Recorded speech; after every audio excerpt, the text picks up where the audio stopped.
White House Press Secretary Caroline Leavitt says the GOP is not at fault for the prolonged suspension of federal funding. Democrats have voted 11 straight times against the Republican-led clean continuing resolution to keep the government open. Fox News contributor and townhall.com editor Katie Pavlich on Democrats keeping the government shut down. When you have senators like John Fetterman, who is a Democrat from Pennsylvania, saying that Republicans should blow through the filibuster in order to reopen the government, you know that the Democrats are no longer moderate. Thousands turned out last night for a Turning Point USA event at Indiana University. It was pretty important for me. I'm a pretty big Charlie Kirk fan. And after he passed away, we basically made the decision that we want to get more involved and stuff like that. Speaking to also younger people, I guess it makes them feel more seen in that department, so then they want to be a part of that themselves. Indiana Governor Mike Braun spoke of the event.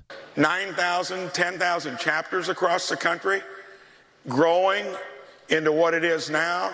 It's up for you to be the foot soldiers that we take what he meant and grow it into the place where this is more common on universities than the other stuff you often see in universities.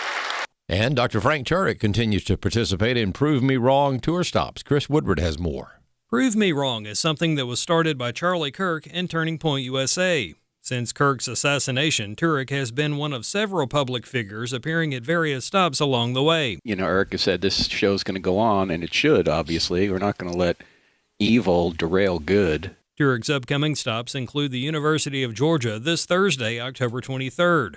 He'll be at UC Berkeley November 10th, and then at the University of Alabama on November 13th. The events do not charge students anything. However, Turek said expenses to plan and operate the event have gone up in recent weeks. Since Charlie, we've had to hire private security, not just for my safety, but for the safety of the audience. So, unfortunately, it used to cost us like about $5,000 to go to a campus, you know, with the airfare, the hotels, the transportation, paying the guy that does all the video for us. Now it's $15,000. I'm Chris Woodward. Over the weekend, 2 churches in Cleveland County, North Carolina, were intentionally set on fire within an hour of each other. Citizens noticed the fire and put out the flames before they could inflict major damage, but questions remain about who was involved and why. U.S. Representative Mark Harris of North Carolina made these comments on Washington Watch. The fact that there are assaults on Christians and on churches across America is real. And I think that we have to come to the place that we accept that very reality. Thank the Lord that there were citizens that saw the flames and were able to stop and were able to help get it put out. California Governor Gavin Newsom has signed a new law which requires that public school student ID cards display contact information for the Trevor Project Suicide Hotline. Greg Burt of the California Family Institute says despite their efforts to tell the bill's sponsor of the dangers students are exposed to, it became law anyway. He says sexual predators, posing as troubled teens themselves, can contact 7 to 12-year-olds and college students. Most parents would, no matter what they think, would never want to send kids to a website to find friends with adults they don't know. But that's exactly what this organization does in order to help kids who are suicidal. He says even though the bill may have been well-intended, it actually does more harm than good. And so everybody focuses on the compassion expressed and the intent of their heart and ignores the practical solution they've come up with. And this one is disastrous. And true compassion never exposes kids to harm. But that's exactly what the government's doing here. Through the website, it's possible for kids to be exposed to the Gay Men's Club, the Witchcraft Club, polyamory sites, and more. I'm Bob Kellogg. For American Family News, I'm Rusty Pugh. Every day, AFA offers biblical insight on issues that others aren't willing to touch in the hopes that you'll become a world changer. That's why we're offering an in-depth worldview training course called Activate. 13 different professors teaching 18 sessions, all available online, including a printed workbook to help you apply what you've learned and 1-year access to AFA streaming content to give you even more resources. Find out more about Activate and sign up today at activate.afa.net. Welcome to Today's Issues, offering a Christian response to the issues of the day. Here's your host, Tim Wildmon, President of the American Family Association.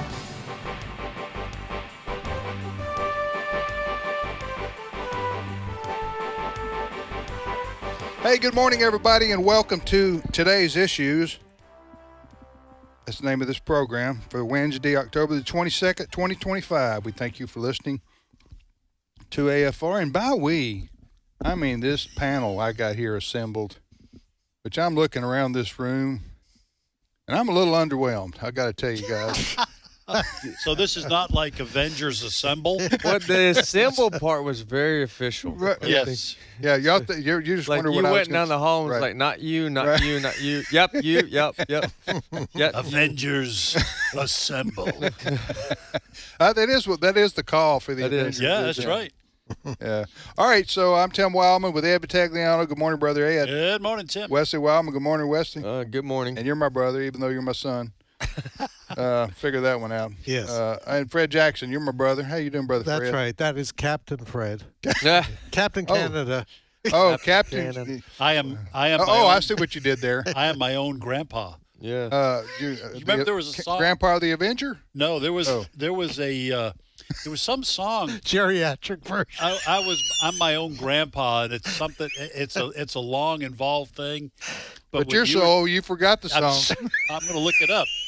But you were saying that Wesley can be your brother as well as your son, right?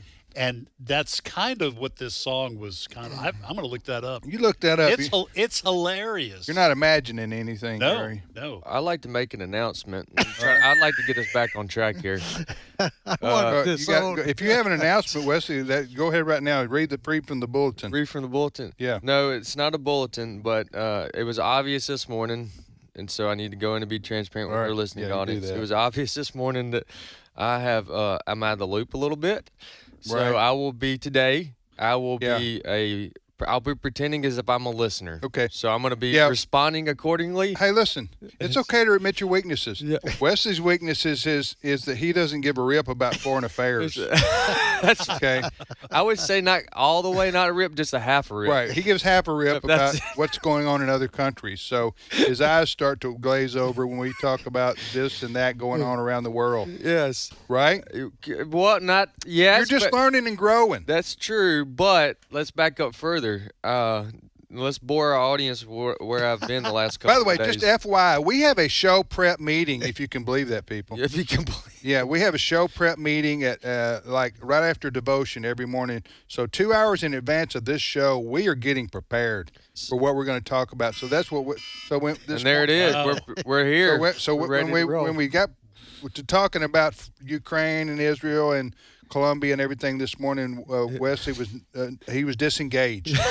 He was looking at his phone, and that's okay though. Go ahead. What were you going to say? Also, too, a little bit though. Every now and then you get real busy. So I had the opportunity to travel with a baseball team all weekend. We did baseball Monday. I took off and did some food plots and planting. So I'm just now getting back into the. No, you just conflated baseball with deer hunting. What I meant was I checked out for about 5 days. Yeah, you had your baseball tournament and your baseball team. That's your whirl. Yeah, there you go. For Friday, Saturday, Sunday, and then Monday you had hunting stuff. Getting ready for deer hunting season. Yeah. So I'm back in. So today I'm playing. You're back in the game, but you're just not up to date. Is what you're saying.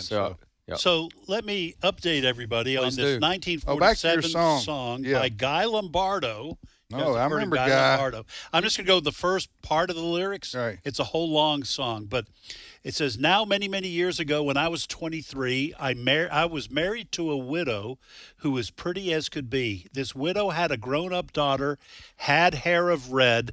My father fell in love with her, and soon the two were wed. This made my dad my son-in-law and changed my very life. My daughter was my mother because she was my father's wife.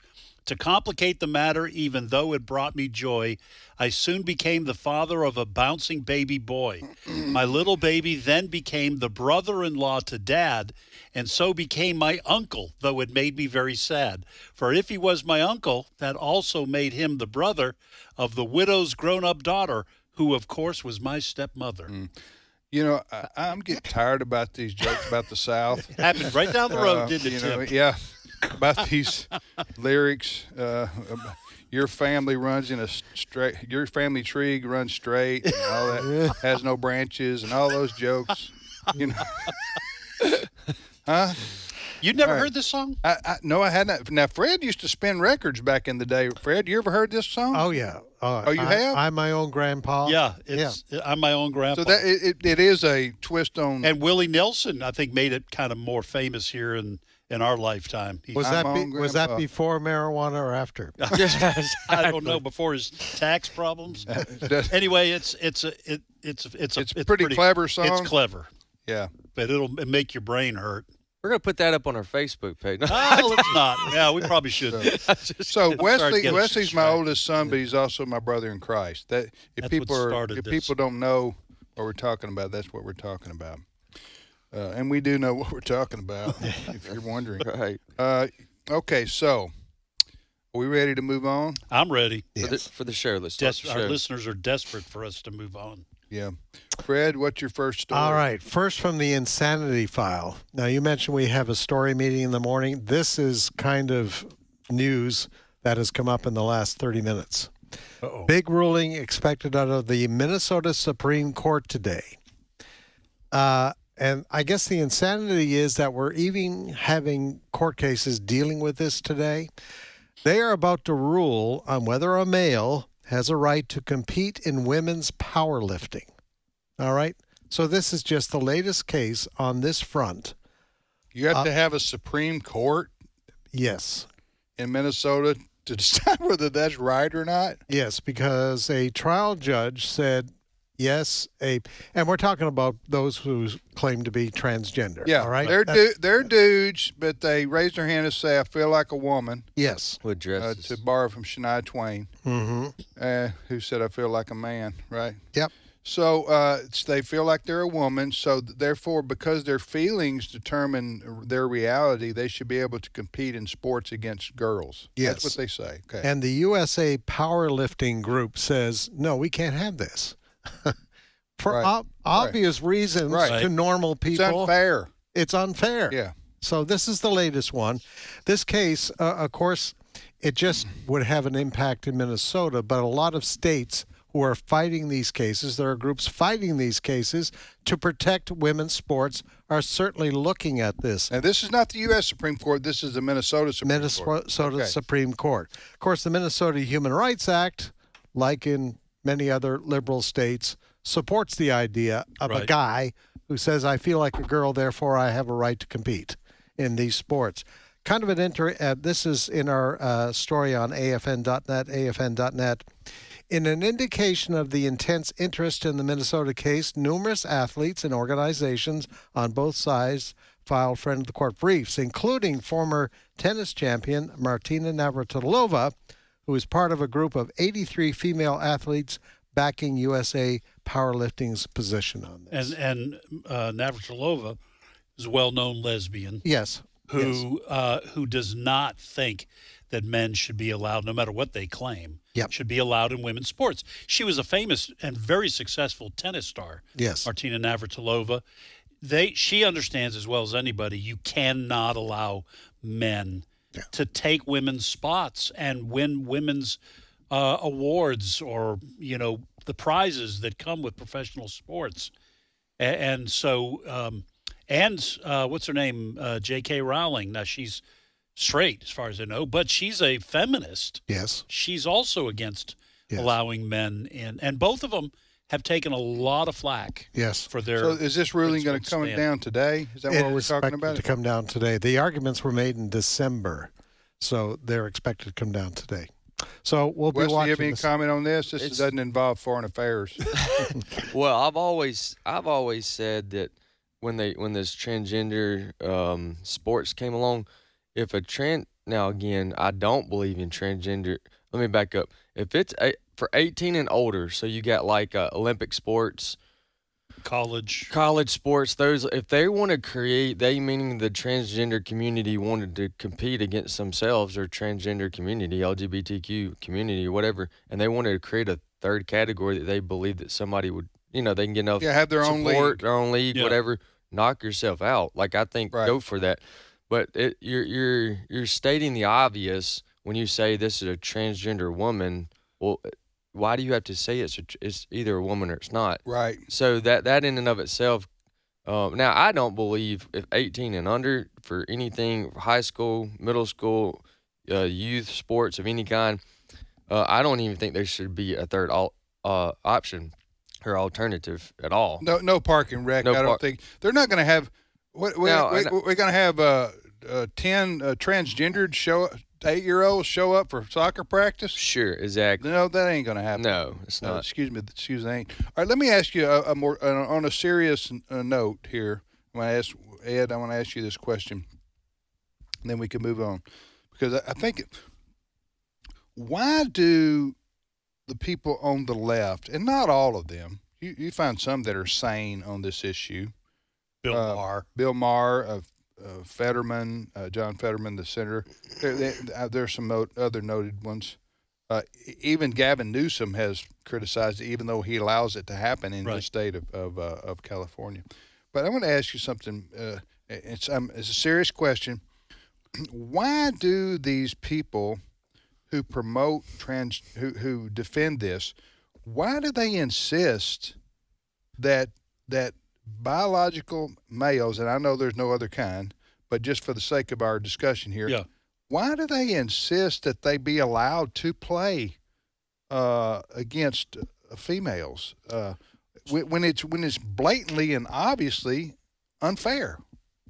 Well, what would they say? They would say, and here's the problem with the left as it has continued to move in its direction of rejecting God. Okay, they would say the individual determines their own reality. They have the right to decide what they want to be, who they want to be, the quote unquote, who they want to love, because love is love.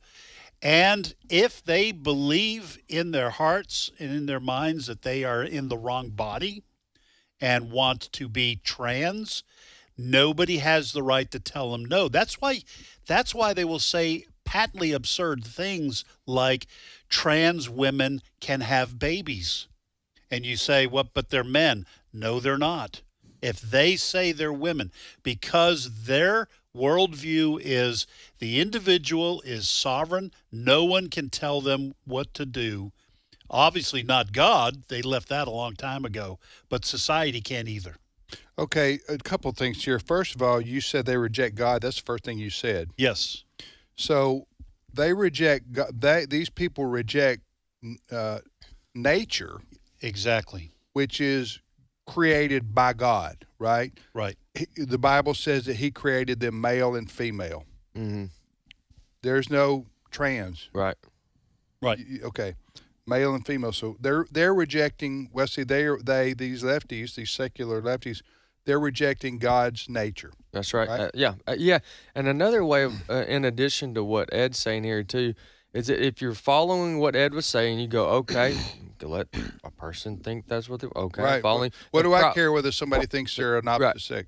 The problem is when you apply their same standard the other way. For example, if we were to be opposed to that and say, or how come I can't also identify? I know we've all used these examples before, but if you just isolate what you're saying is that a person can identify with whatever they want. Right. Well, then how come I can't identify as a millionaire, or I can't identify as a pilot? Why do I have to go to school? You know what you do if you do that enough? They put you in a home. Yeah, exactly. Yes, yeah. Huh? Why do I have to go to school to become a pilot? When you're identified as a pilot already. I did YouTube videos. I'm ready. Right, you know what? You're transitioning to be a pilot. That's an extreme. I'm jumping all the way to the end. But the logic. Align with that, and then we'll move on to the next topic here, because we're trying to get. One of the reasons we do a show like this and we discuss a topic like this, we want to give people ammunition when they discuss this with people maybe that would defend transgender and saying, hey, if they feel like there's something.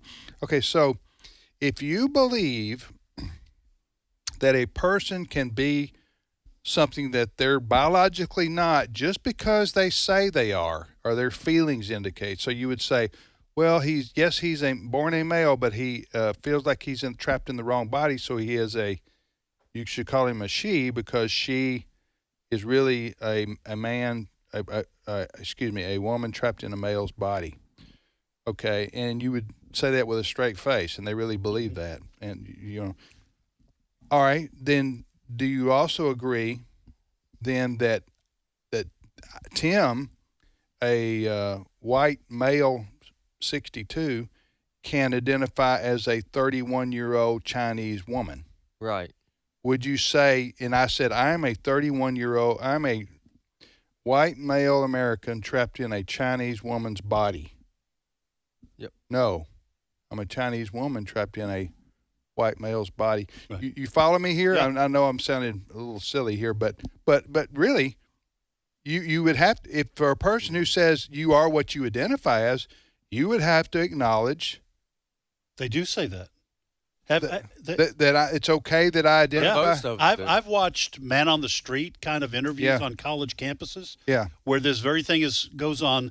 The interviewer asks, "Can a man claim he's a woman?" "Oh yeah, absolutely. I believe in that. I'm a supporter of trans individuals." And then they do what you just said. Well, can I identify as a 6'5" Chinese woman who's 31? Can I identify as a 16-year-old boy and go back to high school and date high school girls? And then they go, well, if that's the way you identify, I guess you would. You can see in their minds they're going fighting it. They're fighting it. They're going, man, they know that's it's wrong. illogical. Yeah, I know. But they can't tell you why they think it's illogical. Red wants to rejoin the show at some point. But no, that's okay. I did ask you the question. One last comment, Wesley? Last comment for me. So you got Tim Walz as the governor of Minnesota. Yeah. And if you've politically speaking, a lot of the times he and others in his camp will use the words the rights. They have rights. What about their rights? Their rights, their rights. Well, the problem with using that language is you're violating the rights of others to get rights. Gotcha. And like young ladies. When you support a 16-year-old boy being able to dunk on a girl, you're violating in the rights of the girls. Or spike the ball in basketball, you're actually violating the civil rights of the young ladies. Very literally. Because you're forcing them into a dangerous and an unfair competitive situation. Everybody knows, we'll move on here. But I was watching my Wesley's daughter, 7-year-old play soccer last night. By the way, she scored 5 goals. What? Yeah. Yes, she did. I said, that's my granddaughter right there. 5 goals? I said it loud so everybody could hear it. I mean, I was like bragging openly. Maybe I shouldn't have done that. I felt like maybe. Granddaughter Landry, come on over here. Yeah, I know, but I'd already done it. But anyway, she scored 5 goals, and I asked her real loudly, hey, did you just score your 5th goal? Hey, here, you seem to me to be better than all the other girls out here. But don't brag on yourself, because I was saying it like. Hey, listen, that's just the right of a grandparent. Okay, so, but that's not my point. Yeah. I was leaving her game, and I was watching the 7-year-old boys. Oh, yeah. So the 7-year-old girls are soccer, playing on one field with my granddaughter. And as I'm leaving the field, I'm watching the end of a 7-year-old boys game. Yeah. Okay? The speed was double. Yeah. And I'm talking 7-year-olds. Maybe not double. That's visually. But visually, you could tell, hey, these little boys are moving faster. Yeah. As a whole. Now, you're going to find a little girl who can run with the boys for a while. But I'm just saying, you could obviously tell the the genetic makeup of the males were different than the girls. Even at 7 years old. Even at 7 years old. Yeah. That's Romans 1. It's visual. Right. You can see it. Yep. Yeah. Next story, Fred. All right. Well, let's go to the Middle East. Wesley is where you come in. Brother. Yeah, right here. Got you. Vice President J.D. Vance is there. Probably has already met today with Prime Minister Netanyahu. Yesterday, President Trump back at home in Washington, certainly talking about what's going on in that supposed Gaza peace plan. We are stuck apparently on number 1 of 20 parts of that peace plan. Number two, now J.D. Vance says number two, which involves disarming Hamas. He says things are going pretty well. But President Trump yesterday talking about Hamas, saying if they don't do what they say they committed themselves to, disarm and give up the leadership of Gaza, then we will do something about it. So here's a little bit of J.D. Vance and President Trump talking about Hamas. Cut number one. The terms of the 20-point plan that the president put out there is very clear. It's supported not just by Israel, but by all of our Gulf Arab friends. It's that Hamas has to disarm. It's that Hamas has to actually behave itself, and that Hamas, while all the fighters can be given some sort of clemency, they're not going to be able to kill each other, and they're not going to be able to kill their fellow Palestinians. We're giving them a chance. You know, they agreed that they'd be very good, very straight. They wouldn't be killing people, and they have killed people. That wasn't the deal we made. But if they don't honor the deal, they'll be taken care of very quickly. But I'd rather not have to do that. What does that mean? I'd rather not have to do that. Make it sound like President Trump is in charge of all of this. Now, I say that because there was a statement issued from Prime Minister Netanyahu's office this morning in advance of his meeting with Vice President J.D. Vance. This is Prime Minister Netanyahu. Quote, "We are not a protectorate of the United States. Israel is the one that will decide on its security," end quote. Who is that again? Prime Minister Netanyahu. Now, what is he saying when he says we are not a protectorate of the United States? Well, he's saying the United States doesn't control us, nor do we put the responsibility of protecting us in the hands of the United States. I read into that he's a little disturbed by the comments coming particularly from President Trump, that President Trump is in charge of what will happen in Gaza, security-wise. And so putting that statement out in advance of his meeting with Vice President Vance, he was almost signaling, don't tell us what we will do. Don't give us the timetable on what we will do to make sure that we are secure from these Hamas terrorists. Yes, and also Israel is a sovereign country. Yes. Gaza is land owned by Israel that the Arab Palestinians are living in, allowed by Israel. Yes. Okay, you remember when Israel removed all the Jews from Gaza? This is 15 years ago or so. 2007, I think. Yeah, they removed all the Jews from, remember, and some of the Jews who had land there were upset. Remember, they had to physically pull them out.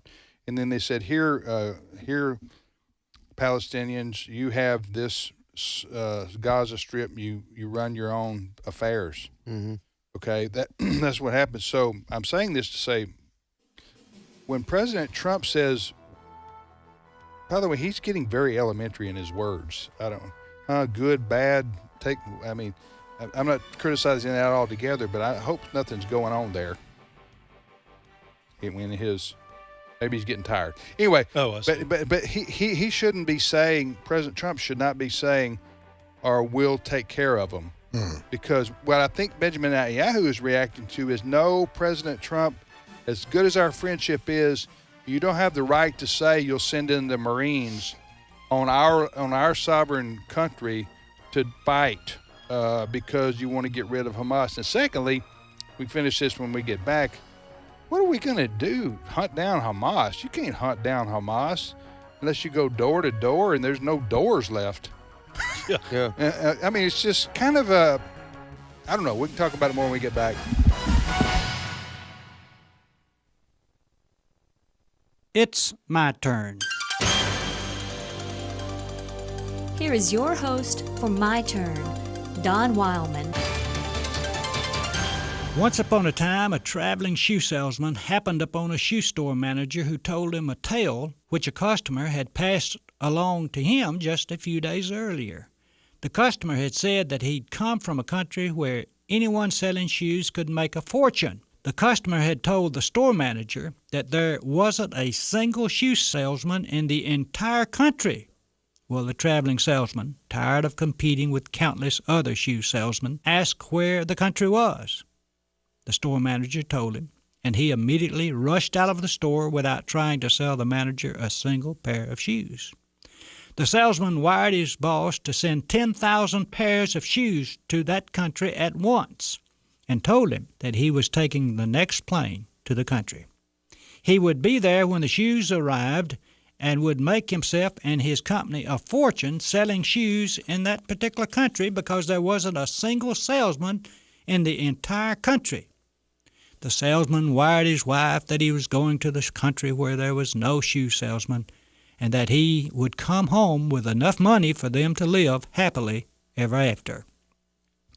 When the shoe salesman arrived at the country where there was no other shoe salesman, he was greeted by an official of that country. The salesman was so excited about the fortune he was to make. He asked the official how many people lived in that country. About 2 million, the official replied. But then the salesman happened to look down and discovered that the official wasn't wearing any shoes. "Why aren't you wearing any shoes?" the salesman asked. "No one wears shoes in this country," the official replied.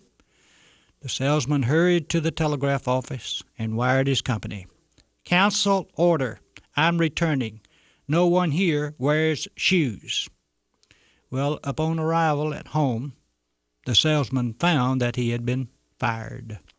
Shortly thereafter, another shoe salesman happened to enter the same shoe store which the first salesman had entered. He was told the same story by the same manager. Immediately, the salesman rushed out of the store without trying to sell a single pair of shoes. The second salesman wired his boss to ship 10,000 pairs of shoes to the country at once and told him that he was taking the first plane to that country. The salesman wired his wife and told her he was going to the country where there wasn't another shoe salesman. He promised to make a fortune for them and that they would live happily ever after.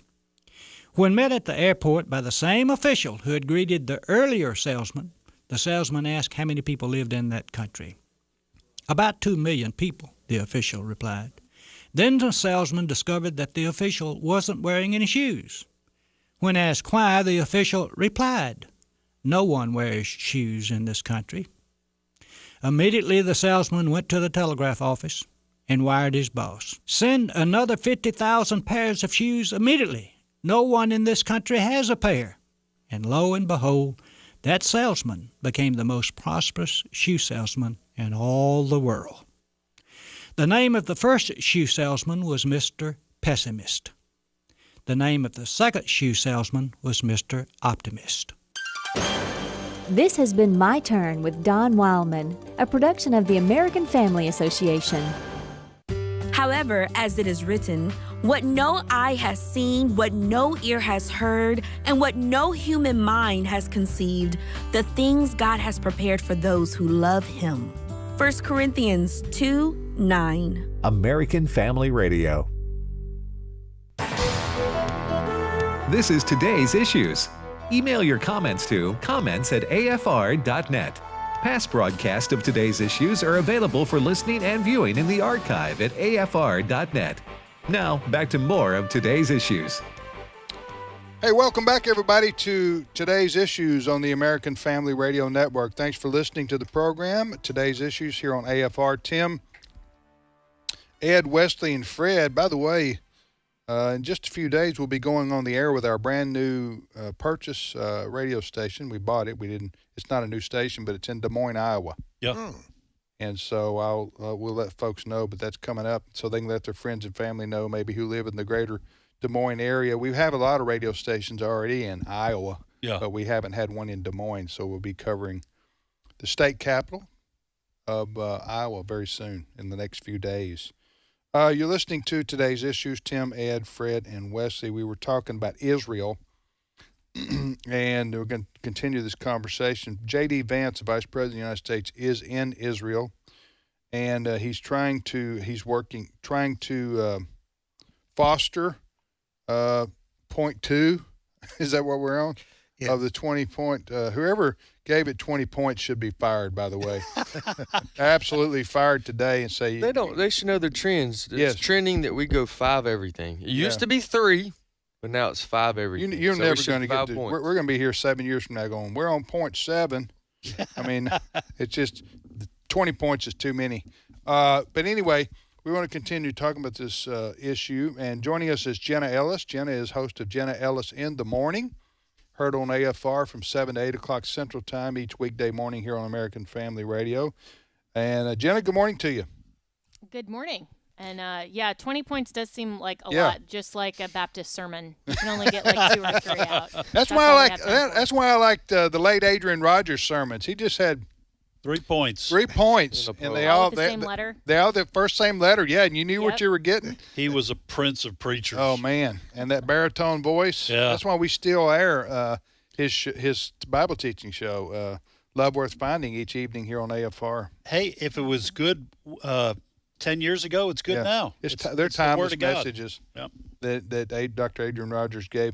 I want to ask Fred this question. Then Jenna, I want to ask you. I don't want to necessarily talk about the politics of Israel right now, though we can get back to that, and it's intertwined with my question. But Fred, what is the? We were talking off the air here. You said the United States, President Trump. There's some tension here involved with Israel, but you said it would be a big mistake, you said, for the United States to ditch Israel. Now we're not saying that's going to happen. Don't misunderstand me. But there is contention now between Israel and the U.S. because Trump seems to be saying, "No, I'll run everything from here," and Israel seems to be saying, "Wait a minute, we're a part of this deal too." Anyway, go ahead. Well, like a lot of biblically speaking. Yeah, biblically speaking, Genesis 12, comes to mind right away. When God said to Abraham, "I'll make of you a great nation," and you're going way back now. You're going way back. Okay. I will bless those who bless you, and I will curse those who curse you. You think that applies to modern day Israel? Absolutely. Okay. Absolutely. And there has been concern when this Gaza, so-called Gaza peace deal, air quotes there, was put into place. President Trump involved countries such as Qatar and others. Qatar in particular allowed Hamas leaders to live in luxury in their country. And so there is conflict. Qatar has been named as funding Islamic groups on American campuses. So you got to be very careful. The United States has to be, I believe the United States has been blessed because we have been a forceful companion beside protecting Israel. The concern that is growing is, and that's why we made mention of the statement from Prime Minister Netanyahu's office this morning, and I'll read it again. The quote is, "We are not a protectorate of the United States. Israel is the one that will decide on its security," end quote. That seems to be in response to some of the talk that even as late as yesterday, that President Trump was saying, we will decide what to do with Hamas. All right? So I think the United States has to be very careful. As I say, I think we've been blessed because of our friendship, our support of the nation of Israel. But if we say we now have the right to call the shots with regards to Israel's security, I think that is perhaps stepping over a line. I think that is what Netanyahu was addressing this morning in that official statement from his office. Jenna, go ahead. Yeah, well, I fully agree that biblical covenants are continuing. And so when we talk about biblical covenants, I mean, these are formal agreements between God and humanity. And God is the same yesterday, today, and forever. And his covenants continue. And so when we apply something even going all the way back to Genesis, it talks about the right of Israel, the nation, to inhabit the land. Now, does this mean that we as the United States have to agree with and support everything that the current government of Israel portends? Well, no. That's a very different than what Genesis is talking about in terms of the right to the land, the Abrahamic covenant, and also the nation of Israel in terms of those who bless Israel, because remember, there's also the Davidic covenant, which is that a man from the line of David would reign eternally, and that of course is the foreshadowing of the Messiah. Why do we bless Israel? Because without Israel we would not have the Messiah, which through whom the person of Jesus and the redemptive work of Christ is how we all can obtain salvation through that finished work. And so that is why we support the nation of Israel and the Judeo-Christian worldview, and obviously the biblical worldview. So I also agree that when we're looking at how we as a nation interact with Israel, it's not just that they have some kind of preferred status in terms of our foreign policy just because of those who bless Israel and all that. I mean, we have to put that into context, but it does mean that we as a nation can't try to draw the boundaries and contours of God's covenant. That's basically, I think, what Fred is suggesting, that would be very dangerous for the Trump administration to try to do. You're listening to Today's Issues on the American Family Radio Network. So what I hear you guys saying is, lady and gentlemen, you guys generic. I know Jenna does. You not. guys is a Colorado term too, so I'm down. Okay, I'm not saying you identify with anything other than. Well, I would stop right there. Take us down a wrong track. Over a bridge. Take us down rabbit holes. I don't rarely do. The woods.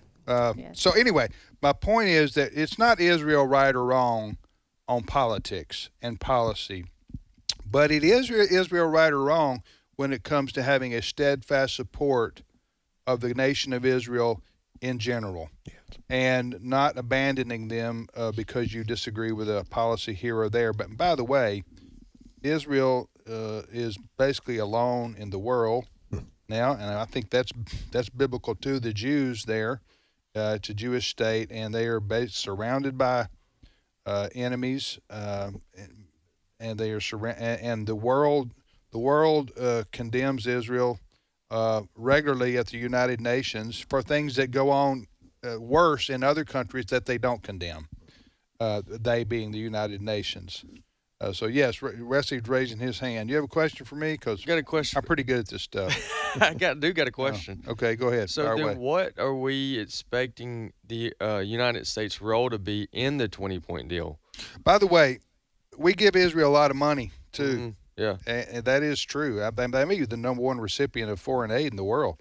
So they do count on the United States for not only moral support, political support, but financial support, too. I'm not saying Israel couldn't support themselves, but we do give them a lot of foreign aid to show and to demonstrate our steadfast support. And that's usually been bipartisan, the Republicans and Democrats. What were you asking now? So the question that I have is, what do we expect the role to be of America in this 20-point deal? Well, the 20-point peace deal was initiated by President Trump. Right. So he does deserve credit for that, and it did get, with point number one, get the hostages released. Right. So we're going. I haven't even read it. I don't know. I'm looking. I don't know what point 17 is. Yeah. I have no idea. But it's supposed to be a roadmap to peace in that region that the United States is supposed to take the leadership on. That's what I gather. Go ahead. Okay. Well, then that begs. Do I have that wrong, by the way? No. I think the release of Jen. hostages and prisoners is part of phase one, and so I'm not sure how many phases are going into this peace deal. But the U.S. military is also supposed to be part of this in terms of stabilization efforts.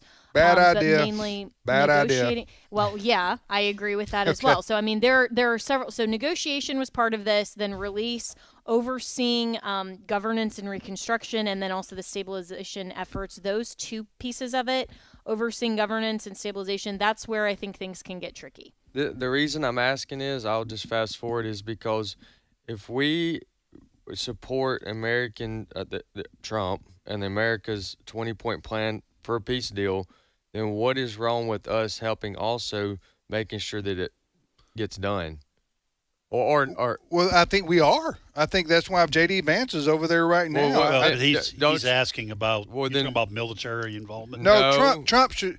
No. What I'm saying is, what then is wrong with Trump saying, well, if you don't do what we said on the deal, then I'll do it for you? Okay, this gets complicated and conflated very easily, foreign intervention in military in other countries is absolutely against the America First. Okay, did Trump say that? Military. Yeah, well, he suggested it. He did. Let me give you an example. When I was listen to Professor Ed. Yeah, he's fixing to wax eloquent. I think this will answer. Yeah. I think you have a legitimate question, Wesley. I think this will help you understand what our role is meant to be for this 20-point deal. For this 20-point deal. Okay, fair enough. So back when I used to pastor, my wife and I would do marital counseling, and if a husband and a wife were having problems, we would try to help them see the biblical solution to that. And when they leave, it is up to them to do what we said they should do. If that breaks down, I'm not going to come over to the house and say to the husband, I told you you're supposed to take care of the outside work, so now I'm going to do it. Mm-hmm. See what I'm saying? Absolutely. So our role was to get these two sides together. We lay out the plan, and then they have to follow through, or the plan ends. Thank you for answering my question. I could have That's done what I'm here for. I could have done that, but you didn't ask me. No, that was a very good analogy. Here's where, and Jenna, Fred, I ask you, and then Jenna can jump in there too. The reason I say it's easily conflated and it's complicated is this reason. President Trump is suggesting that we would send the Marines in to Gaza to take out Hamas. Is that an unfair?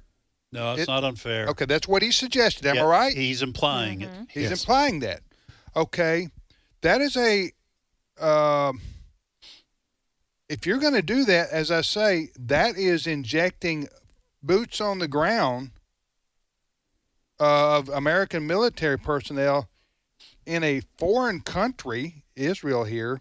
By the way, how you're going to fight a war against an enemy inside a sovereign country like Israel, an ally of ours, are we going to seek approval from the IDF and Benjamin Netanyahu about moves we make militarily inside Gaza? So Trump stepped in it. I'm just going to say it like it is. Trump has stepped in it. It will be the first time in his life he's done this. He stepped in it by suggesting that we use military in Gaza. And this is what he said a week ago. I just want people to understand we're not making this up. Okay, so a week ago, and then he said something again, I think overnight. He said of Hamas, if they don't disarm, we will disarm them, and it will happen quickly and perhaps violently. That's what I'm saying. Yes. You realize what he's saying there? When he says we.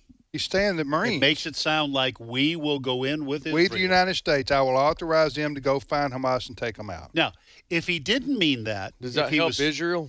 Huh? Does that help Israel? That's why Benjamin Netanyahu said what he said. Yes. He said, "Wait a minute, hold on." I'm paraphrasing. He's saying, "Hold on now. We're not just a potty plant here in this deal. We have a say. This is our country, and we have a say here too." So as much as we love and respect President Trump, he can't just say we're going to come in with our Marines and take out Hamas if they don't follow this 20-point plan. Let Jenna go ahead and comment, and then you can comment, Wesley, and then we'll move on. Here, go ahead.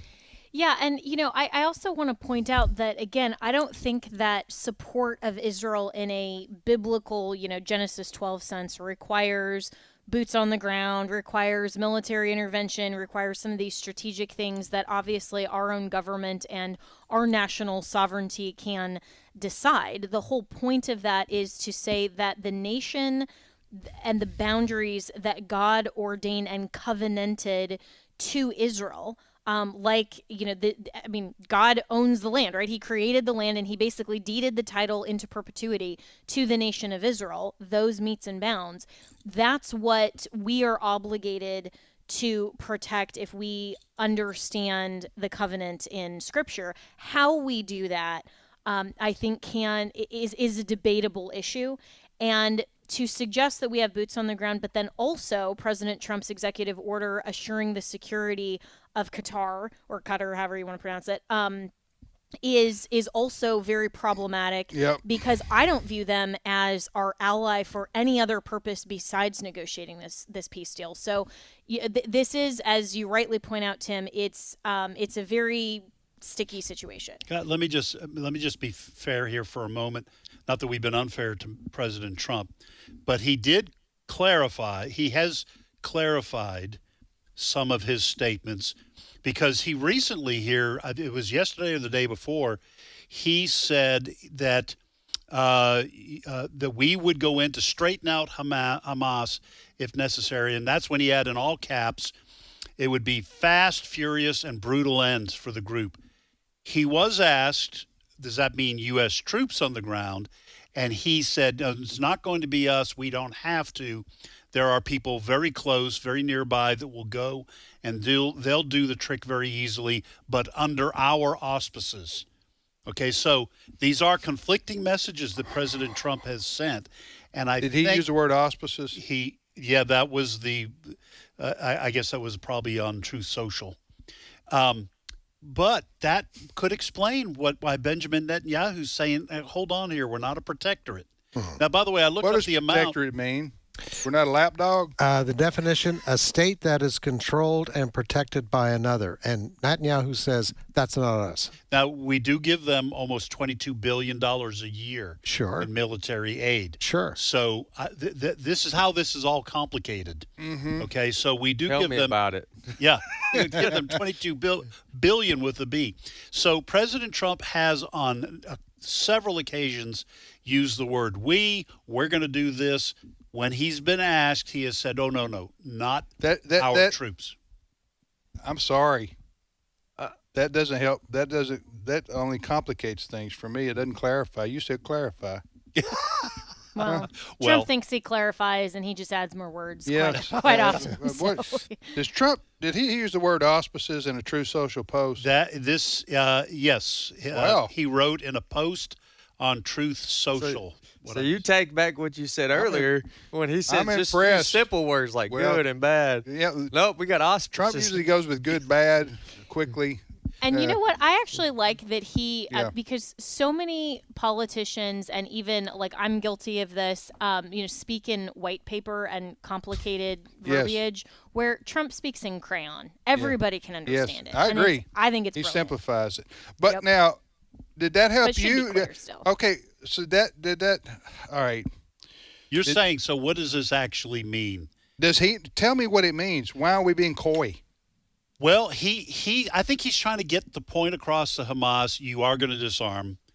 When he says we, he has also included other nations in the Middle East who have said to him, I'm pretty sure I got this right. He said, they've said to me privately, we want you to take care of Hamas. Oh, yeah. And now that's something else. All right, who's going to take care of Hamas? United States Marines or IDF? Who's going to be the we that Trump said? That's what I want to know. That's very important. I think it's the IDF. Israeli Defense Force. Okay. Which is why Netanyahu said what he said this morning, I think. Then the world's going to say we broke the peace deal. That's what. But I think this is the other brilliance of how Trump expresses things, is that he always leaves it open for interpretation, so he himself can reinterpret it later. Oh, it's genius. That is true. It's as a political move. If you're Hamas, you are wondering whether the U.S. Marines are going to be storming the beaches. We're going to stick an aircraft carrier off the coast. But I thought Trump clarified that. No, I know, but I'm saying if you're Hamas and he says we will do it, you're thinking it's the U.S. Okay, then we'll move on. All right, who did Trump say is going to enforce the peace deal? Well, he came back later. Okay, what did he say? And then we'll move on here. Okay, he said that if they don't agree to Hamas, yeah, he said then he says he claimed several U.S. allies in the Middle East. Now? I am quoting. Tell me when you start quoting. Okay, I will. In the Middle East have offered to send forces into Gaza at his request, this is what Trump is claiming, to, quote, straighten out Hamas, end quote, if necessary, promising a, quote, this is Trump saying, all caps, fast, furious, and brutal end quote, for the group. However, Trump clarified that U.S. troops would not lead such an operation, stating, quote, "It's not going to be us. We won't have to.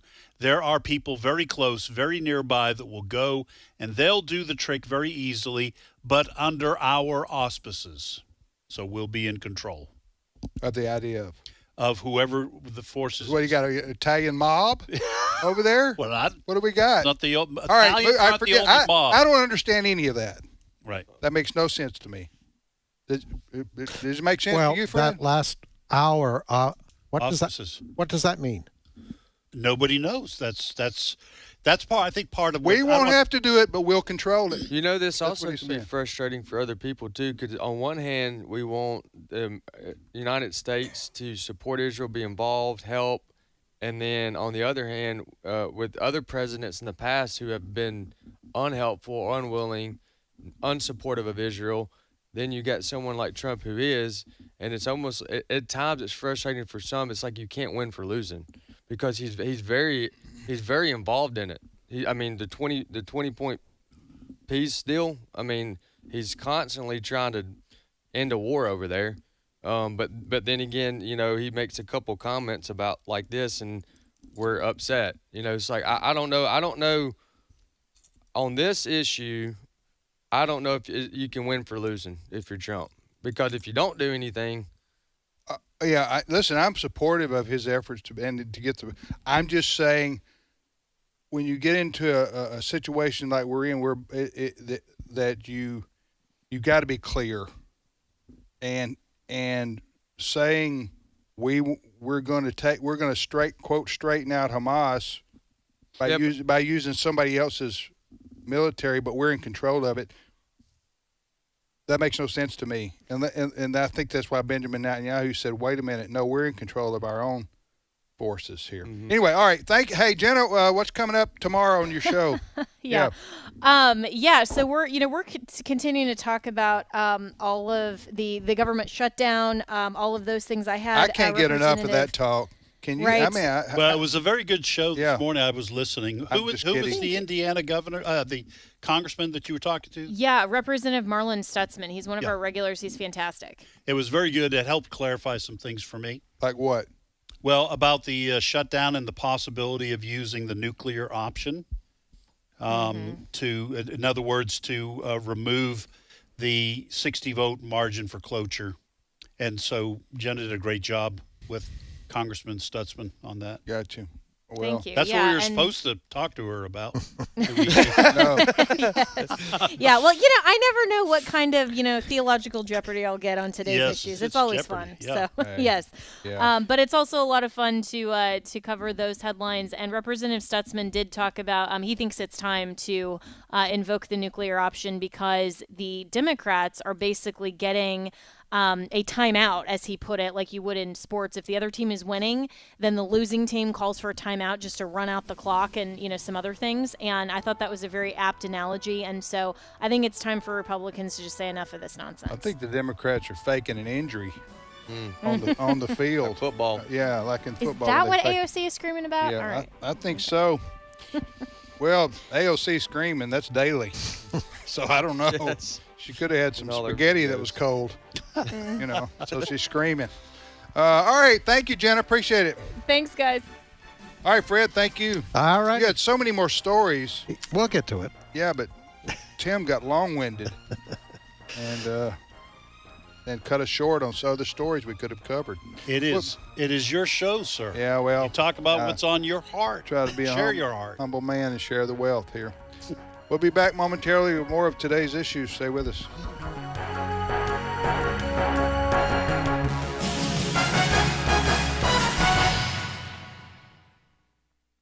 The views and opinions expressed in this broadcast may not necessarily reflect those of the American Family Association or American Family Radio. Faith, family, freedom. American Family Radio. American Family Radio has always been portable, but thanks to technology, AFR apps have redefined our portability. Whether you prefer Apple or Android, we've got you covered on your phone or tablet. We're also available on Roku, and of course, you can get Alexa to play us on your smart device. Take us with you across town or across the country. Visit afr.net or your app store today. This is American Family Radio, a listener-supported ministry of the American Family Association.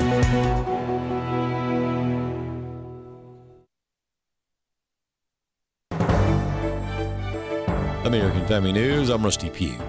Top Trump administration officials are meeting with Israeli leaders, trying to hold together a fragile ceasefire in Gaza. Jared Halpern has more from the White House. Secretary of State Marco Rubio will travel to Israel this week to meet with Prime Minister Benjamin Netanyahu on Friday. His trip comes on the heels of an Israeli trip by Vice President J.D. Vance. Vance met with Netanyahu today after stopping in southern Israel for briefings with Special Envoy Steve Witkoff and Jared Kushner on the progress of a Gaza peace plan. A U.S. proposed peace plan calls for an international security force in Gaza. In a statement, Netanyahu says Israel is not a protectorate of the U.S. and will decide on its own security. Vance says the Trump administration remains very optimistic about the tough task ahead of rebuilding Gaza and ensuring Hamas is no longer a threat. Just when it appeared the Trump administration was nearing a peace agreement between Russia and Ukraine, news came that things might have fallen apart. Talking about this on Washington Watch, Peter Duran of the Foundation for Defense of Democracies pointed the finger at Russia's Vladimir Putin. President Trump will have a very good call with Putin. It seems like the prospect for peace is on the table. And then once the diplomats get down to the nitty-gritty, get down to the details, Putin says, nope, I want my maximalist demands. And right now, that demand includes the destruction of Ukraine as a country. Obviously, that's not something President Zelensky can stomach. The Trump administration announces plans to boost U.S. beef production. Kelly Saberi has details from a cattle ranch in Sandwich, Illinois. We asked the Secretary of Agriculture. She said the point of this plan is to open up land that was cut off by the Biden administration for grazing, as well as diversifying the type of processing plants we have for beef. Here's how she put it. We're going to make it much easier for our ranchers. We're going to invest in smaller processing plants. We're going to lift regulations to allow what hopefully will be a renaissance and a restoration of our beef cattle industry and beef herds moving forward. The announcement comes at a time when cattle inventory is at its lowest point since the 70s. Ranchers across the country are dealing with everything from disease to drought, which is finishing here out in the West. At the same time, the administration announced the U.S. will buy more Argentinian beef. The next war against the United States, should it come, might not involve guns and tanks and bombs. Steve Jordahl reports the U.S. could be far worse off if an enemy were to cripple our computer infrastructure. Amazon Web Services, the cloud-based computing backbone that's used by several Fortune 500 companies, broke down for a time on Monday. Hundreds of apps and services were disrupted, making life a little harder for people around the world. But Bob McGinnis, author of AI for Mankind's Future, says that future would look bleak indeed if an enemy brought down our entire electrical and computing grid. We would become a very, very distressed place to live if, in fact, we lost connectivity. He says a massive cyber attack could bring the country to its knees without a shot being fired. We could return to the Stone Age overnight. If you don't have city water and your electricity goes off, all of the infrastructure of a modern society. And McGinnis says with so much of our manufacturing coming from China, it's likely that there are already backdoors and booby traps in most of our critical systems. It is vulnerable. It is tethered to the electric grid, and it's tethered to the internet. It's tethered to much of what we manufacture and manage geopolitically as well as domestically. Backup systems, encrypted files across multiple critical sectors of the economy, including energy and financial institutions, could be wrecked. Depending on the severity of the attack, it could take years to recover. And McGinnis says that would be far more than an inconvenience. You don't live all that long typically if you don't have the necessities of life. I'm Steve Jordahl. And stocks are drifting near their record heights today on Wall Street. While the price of gold falls again, the S&P 500 slipped 0.1% and is sitting just underneath its all-time high. The Dow was down 99 points, and the Nasdaq Composite was 0.3% lower. For American Family News, I'm Rusty P. Courageous living in turbulent times, the biblical case for cultural engagement, 7 checkpoints on the road to financial freedom, and the seasons of parenting.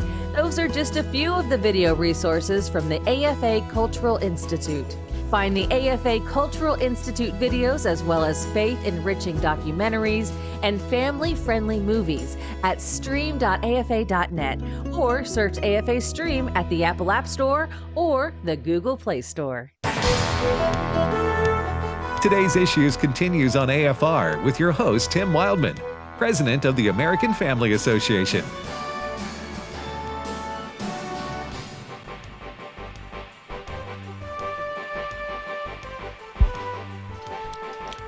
Hey, welcome back, everybody, to Today's Issues on the American Family Radio Network. Thanks for listening to AFR. Tim, Ed, and Wesley.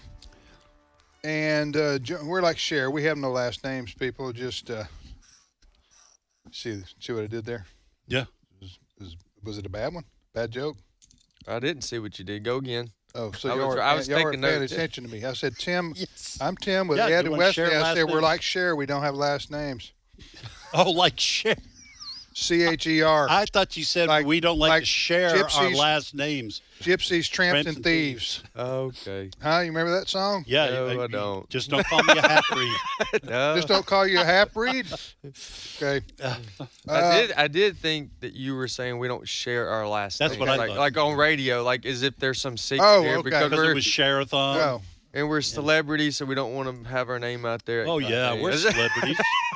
Right. We're like Sting. Does that help you? Actually, celebrities would be the opposite. Your name would be out there, so All never right. mind. Steve Paisley Jordahl is in here. Good morning, Brother Steve. I have 3 names. You do. Apparently.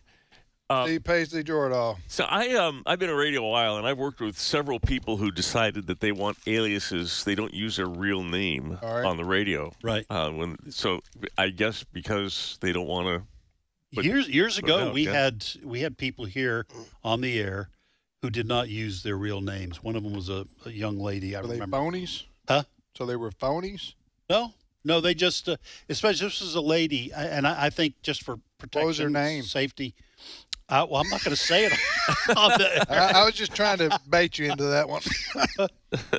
No, a lot of people use aliases or change their name for radio purposes or for especially in the entertainment industry because their name is too awkward or it's long and they want a more easily spoken name. That's right. I don't know how I got away with Jordahl for 30 years, but Vitagliano. That's why I just say Ed's here.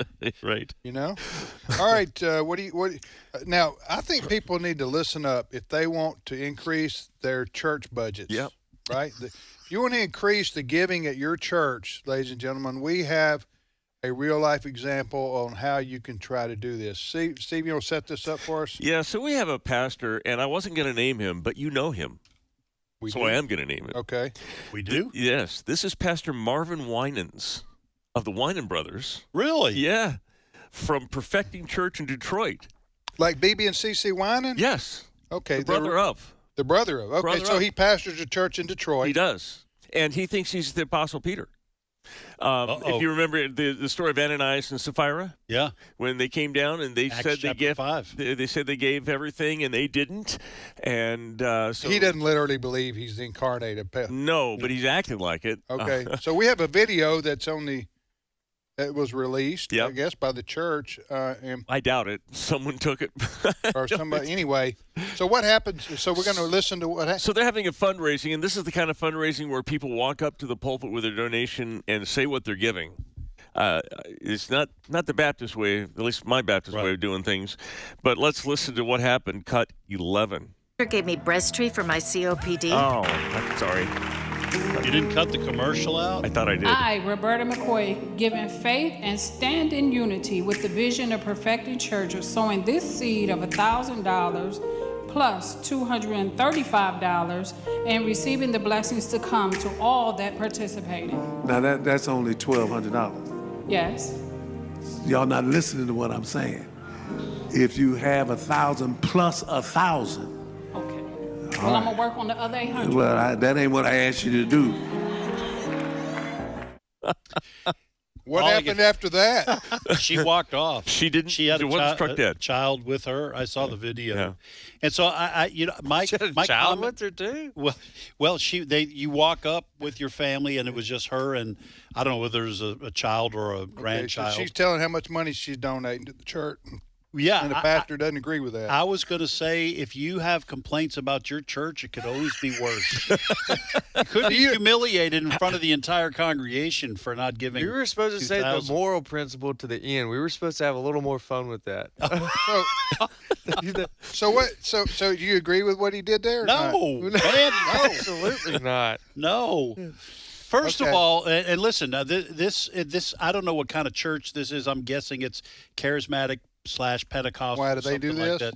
Yeah, they have a reputation? Listen, I remember being at Bible college, which is a charismatic Bible college in Dallas, Texas, and the president, who was the wife, she and the founder, he had died, but she was running the school.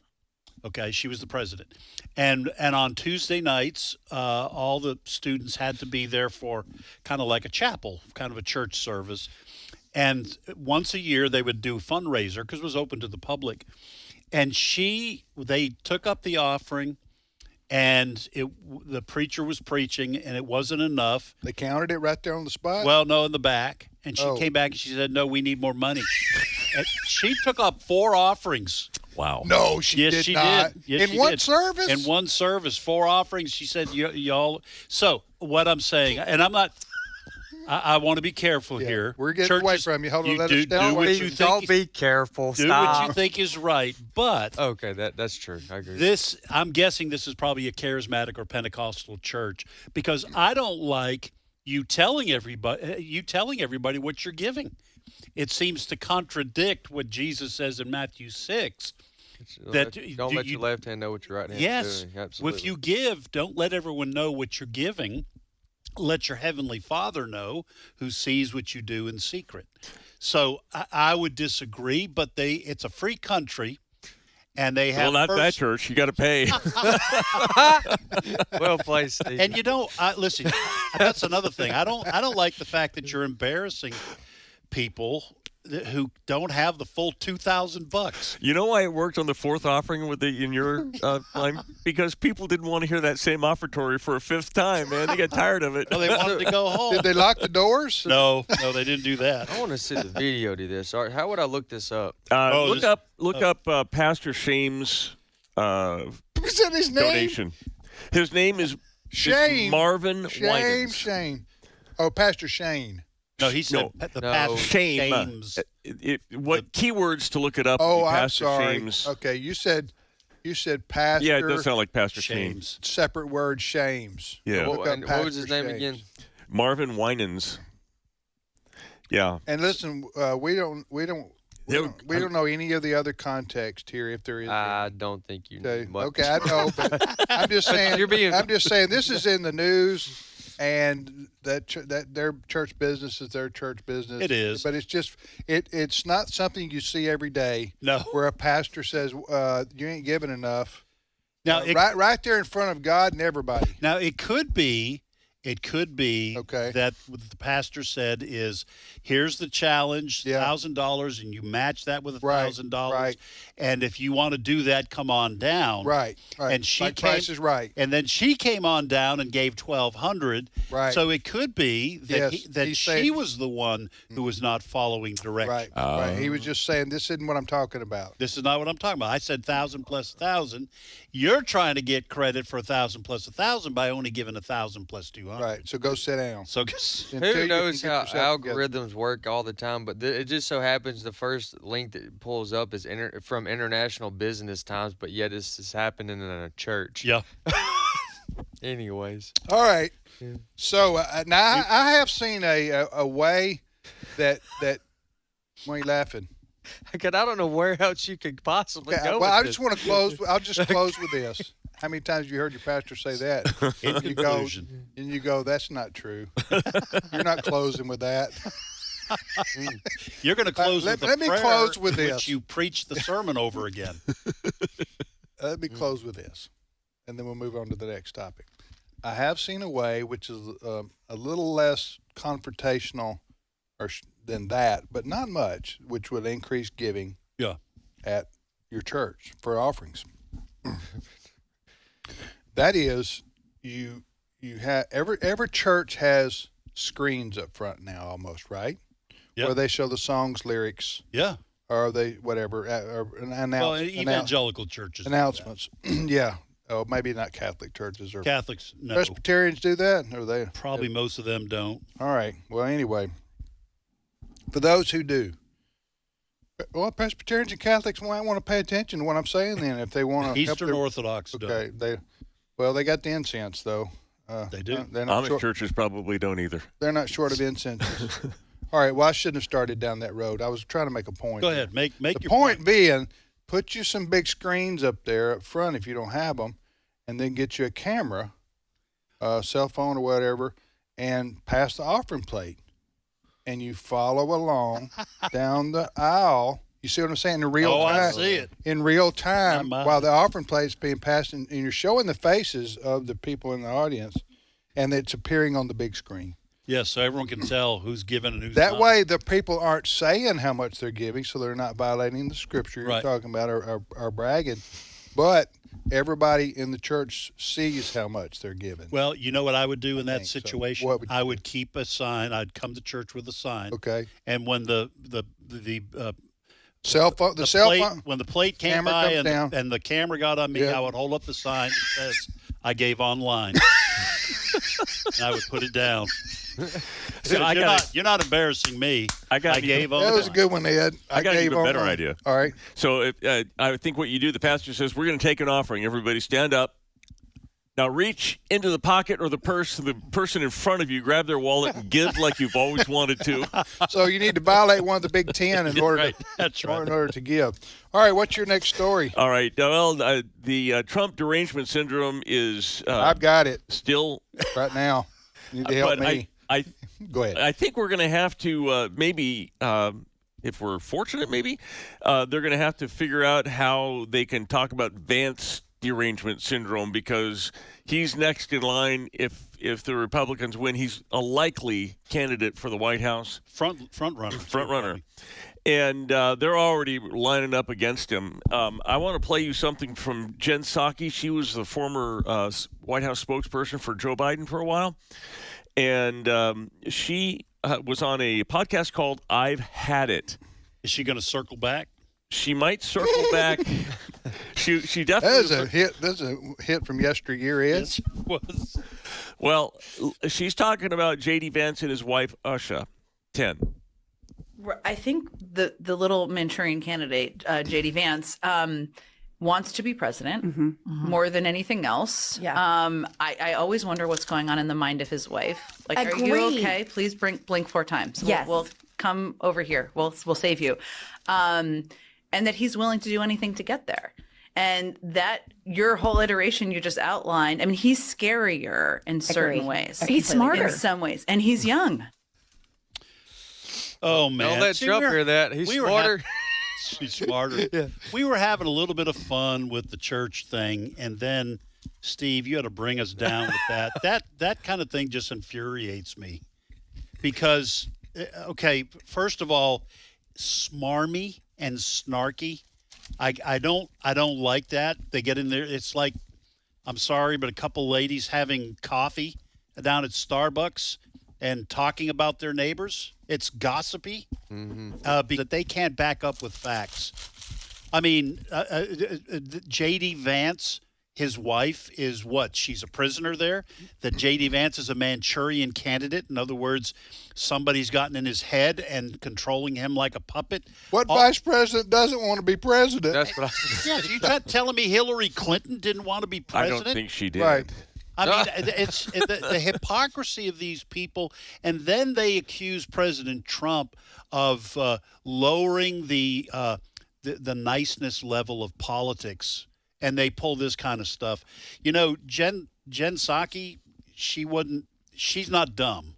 She's a pretty smart lady, but that kind of comment, I used to think, well, she was doing her job, but that's That's just gossipy, smarmy, and snarky.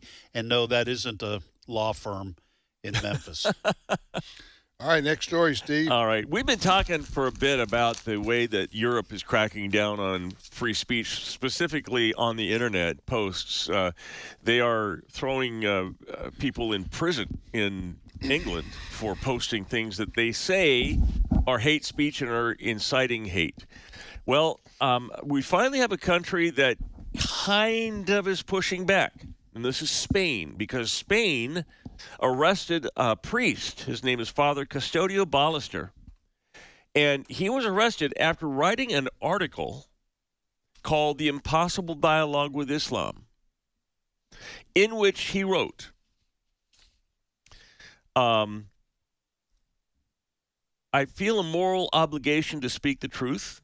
One cannot speak of dialogue when in Islamic countries Christians are persecuted, murdered, or forced to pay the jizya to survive. You can't have a conversation with Muslims. They don't want to talk, is what he's saying. And so he went to court, and the court acquitted him. So at least there's a court in Spain that's kind of pushing back. Does it mainly? It does, mainly in Spain. Mainly on the plane? Yes. Okay. The court in Spain on the plane. See, that helps me that gets my mood back. Okay. Thank you, Tim. While riding a train. Yes. But you got to stay in your lane. You guys. Okay, now you're going from cheering me up. Now you're just being a pain. Yeah. That was a good way. Steve, just close that segment for us. Okay. So we can move on. Transition. All right. Ed, Wesley, I'll separate this for you. And Steve Paisley Jordahl, and we got 8.5 more minutes left. Because we want to be sane.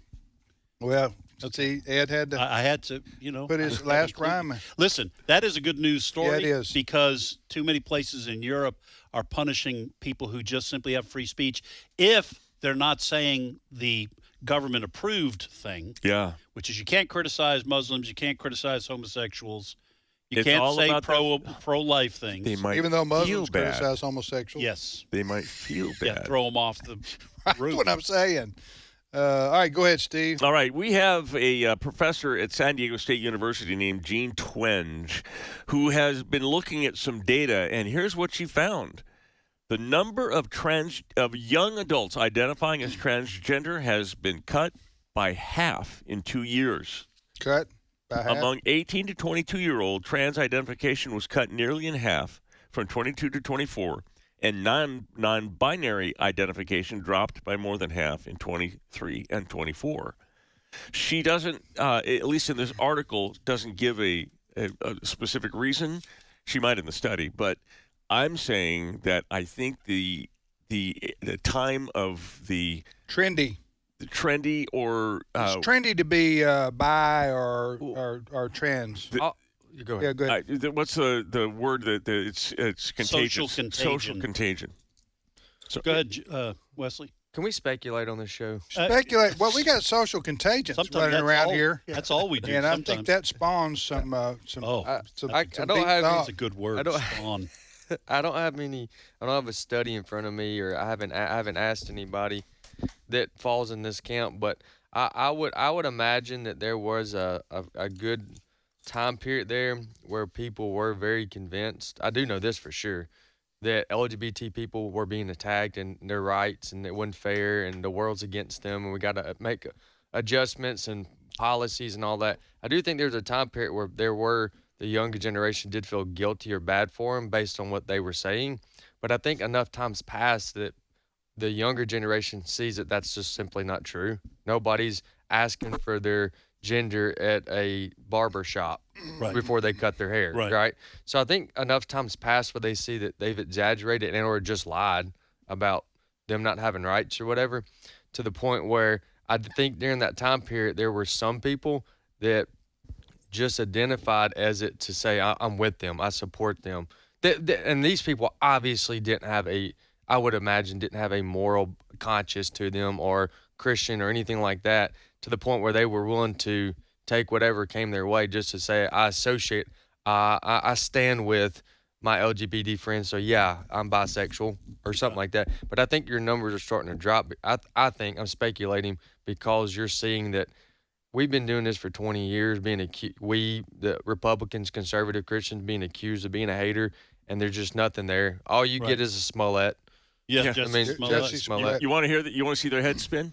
Move Gay Pride Month to February, where it only has 28 days. And it's a cold month. Yeah, right. In most places. Yeah, the parades would be a lot better because they'd have to dress up. They'd have to wear clothes. I think in pop culture, it's the last 5 to 10 years, the trans issue's been front and center, and it was about all that was left to be promoted by Hollywood and the entertainment industry, and so they began to get a lot of sympathy, the trans people, because they're being persecuted and bullied, and so there was and it was promoted, and I think it was promoted, and I'm saying where it came from, pop culture, and so when it's promoted, then these 14, 15, 13, 15, whatever year olds said, hey, yeah, I'm trans. I'm raised my hand. I'm trans too, when they really weren't.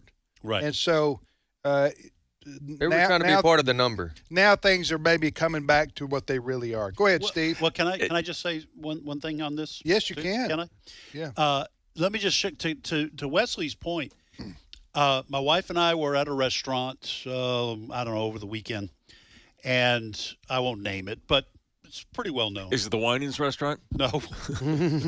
And we sat down, and another couple of folks came in, and one of them was clearly a dude with a wig and a dress. Dude like a lady? It's and so my wife, I always sit so I can face the door, see who's coming in. So when they walked by, I told my wife, I said, that was not a girl. That was a guy. Okay, my point is, it's Mississippi. Nobody said a word. I didn't say anything. Nobody dragged the dude outside and beat him up. Right. Nobody refused him service. Right. And I think to Wesley's point, a lot of young people are seeing that's not really happening anywhere. I mean, if it doesn't happen in Mississippi, it's not going to happen anywhere. It might happen if he steps into the ladies' restroom and there's a little girl in there. Well, that's dad might decide that's for time to. But anyway, to Wesley's point. No, the whole bullying and beating him up and harassing him, that's just not true. Right. No, it only happens if you're a Christian. That's just not true. Yeah. Anyway, go ahead, Steve. All right. Got examples. Go ahead. Let's end here. I want to introduce you to Carlitos Ricardo Parias. He's 44. Who? Carlitos Ricardo Parias. Okay. He's a 44-year-old illegal alien from Mexico, and he has been charged with assault on a federal officer because he rammed him in with a car, and that's making kind of big news now in the city of Los Angeles. But here's the thing. So they've arrested him. It was only a couple years ago that the city of Los Angeles gave him a certificate of recognition in honor of his unswerving commitment to keep South Los Angeles community informed, empowered, and protected. And now he's ramming his car he was, by the way, he got into a gunfight with the ICE agents. This sounds like a participation award he got here. Well, and it was for recognition. It was for unswerving. Apparently, he didn't swerve enough. He ran right into him. Wait a minute, he's an illegal alien? Yes. As opposed to like a legal alien. As opposed to a legal alien. It's like come from outer space. We all know that. I don't think so he got a recognition, and now he's arrested. That's unfortunate. Huh? What was his name again? Carlitos Ricardo Parias. Very disappointed in him. Aren't you, Ed? Well, I think he should have swerved. You take these. Was anybody hurt? There was an ICE agent that was injured by a ricocheted bullet, and he was hurt. No, neither one of them seriously. And this guy was the one that did it? Yeah. Allegedly. No. Yes. I don't know if he had the gun or if he was being. You got the 10 car seconds is a to be weapon. I accurate. don't think he had a gun. I think the car was the weapon, and they were to be continued. Yeah. Have a great day, everybody. See you tomorrow.